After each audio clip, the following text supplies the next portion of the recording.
So I'm in Oakland now, and I've been doing a little bit of research on spirit attachments.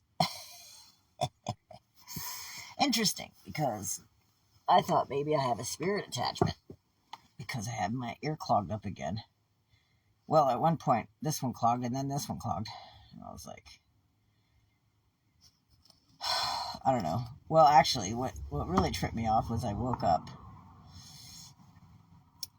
this morning with my ear all clogged, and I could literally hear someone yelling in this ear while it was all clogged, "You have an attachment!"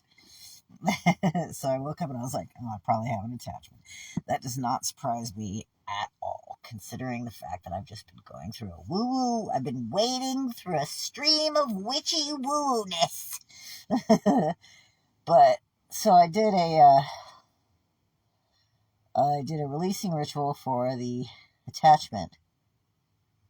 But before I did the releasing ritual, I was kind of researching it first because I was like, but I feel really fucking good. Like, I feel good. Like, my energy level is super high without any, help from the outside world to make it that way. It just felt like I felt good, right? I just felt fucking tuned in and shit. And it felt awesome. So I was a little bit trepidatious about ridding the spirit attachment if it was making me feel better, because all the information I was researching just on the subject of spirit attachment in general is like 99% negative. It's all negative. It's all negative spirit attachments. Well, they're all demonic. They're all bad. They're blah, blah, blah. They make your life hell, blah, blah. And I'm like, well, what about a spirit attachment that makes your life great? What do you do about that? And do you even want to get rid of it? But I mean, it's still kind of pulling you off of the crux, if you know what I mean. Because in Reiki, we have to stay in the crux between the figure eight of, I guess, extreme joy, extreme sadness, extreme joy, extreme sadness, love, fear, yeah. So we have to stay here and not get too pulled off the crux. So I was like, I have to get rid of the spirit attachment, even if it makes me feel great. Shit. But I did. And then I instantly felt like my good old meh self. I was all, oh, I'm like been in bed all day. Don't really have any energy. I'm not depressed, but I just have like, half the amount of like, because I was bouncing out of bed every morning at 7:43, and now I'm sleeping in, just not wanting to get up. Like, as soon as I got back to the Bay Area, I just started staying in bed again and not wanting to go out. Now, I don't know if this is because there's so many people outside, because there's more Wi-Fi here, if it's something like physical, electromagnetic physical like that, or if it's because when you're in the act of traveling, because you're outside of your comfort zone, your brain actually gets excited. It excites all the neurons because now you have to figure out new places, new environments. So it wakes up all this stuff in your brain that needs to be activated during a removal of the comfort zone. Especially if you're in a foreign country where you have to learn a new language, or you have to figure out how to avoid a bright sunbeam. So what it wakes your brain up, basically. And that's why a lot of times when you're traveling, everything seems so much more colorful, because you're just boing, it's like you're high. But that's just because your brain is like, wee. And when you come back to your home after your little vacation, you tend to get a little bit depressed, and things start losing color and getting a little bit more gray, because all those neurons that were like going like this are now going, oh, we're back home. now we got to go back to work. And that's why you tend to get a little bit depressed when you come home after vacation, because, all those happy brain cells that were being born are now dying. So that might be it. That might be it's a good possibility of why I'm just laying here, even though it's a good 73 degrees. Good reason to get up, go outside, and go do something, and I'm just feeling no motivation to get up and go do it. So as I'm continuing to research spirit attachment, I did find one woman who is a Reiki practitioner, a master teacher over in San Francisco, who is a lot more in-depth information about this that I have been seeking. And she suggests that, yes, there are a small percentage of spirit attachments that are, disembodied, that just want to, basically you're like a turtle house and they just want to get up in your house and ride around with your body and convince you to do stuff you wouldn't normally do, because they want to live through you. That, can be because they're so forceful with their opinions. They're like, no, go do this, go do that, go do this. Don't go do that thing that you want to do. Go do this thing I want you to do. So it's very manipulative, and it tends to be somewhat negative, and et cetera, et cetera, et cetera.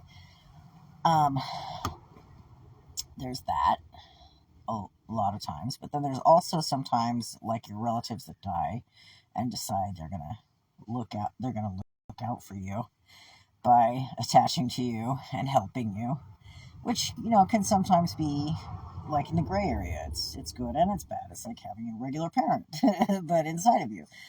And then there's also the long-term ancestors who can, like, say, one of the mother or father dies and the mother or father goes and lives with the other spouse. Like, say,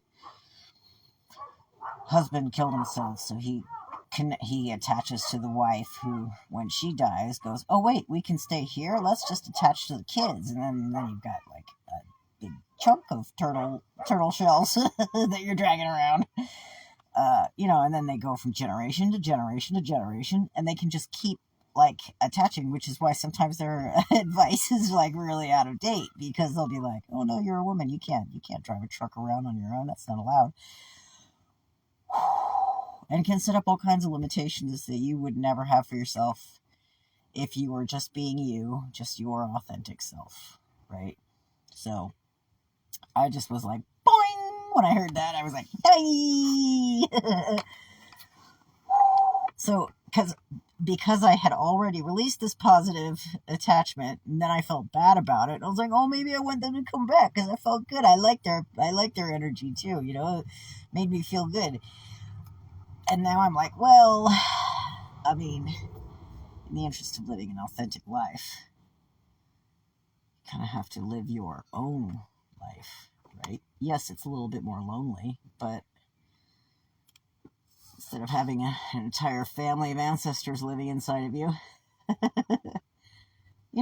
it's like they can be around and you can talk to them. And this is what I'm doing right now, is I'm having this conversation with all of them as we speak. Whether or not I'm related to them or any other kind of energy that I may or may not pick up, especially if I'm going to be talking about this subject of things on a regular basis. And having boundaries are good. Okay, so I'm just going to say this right now. Here's my boundary. We can talk all you want, because I clearly like talking. But you cannot come and live inside my body without my expressed conscious permission, because this is my body. This is my body, and I've only been like allowed to have this body as my body for a very, very short amount of time, believe it or not. And though you may have previously lived in my body, this is my body. Yeah, mine. It's mine. So I appreciate and greatly enjoy your company and your advice and your energy and all those things that you are helping me with and communicating with you and your companionship. But this is my body. This is my body. And I'm finally treating it with some deference. And here is my boundary. It's my boundary, okay? It's my heart, especially my heart. Just leave my heart alone because it needs time to heal. And it's just a little heart. It needs to heal. So just let it heal, okay? I understand if you want to feel good things too, you can feel good things next to me. We can feel good things together. But my body, okay? If there's stuff that you need to heal for yourself and subjects that I bring up are triggering to you, then that's your job to go and fix them. That's not my job. That's not my body's job either. So, boundaries. Very important. Very healthy. Sure is nice having them.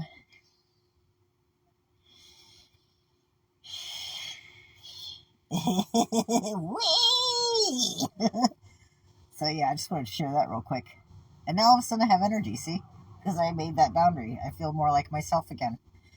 If I even know what that is. Because, you know, it seems to me I've spent an entire life being a whole army of people. As it were. But without even knowing it, you know? So, especially poets. Poets. I feel very, very, very close to poets. Which is why whenever I'm writing anything, it's usually not even me writing it. It's more like I'm listening. Same thing with painting. Whenever I'm painting, I'm not actually painting something that I'm painting.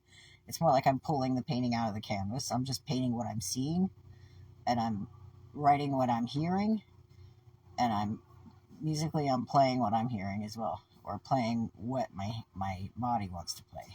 It's you know, it's okay to be open with the communicative expressions, yo, but not my body. It's my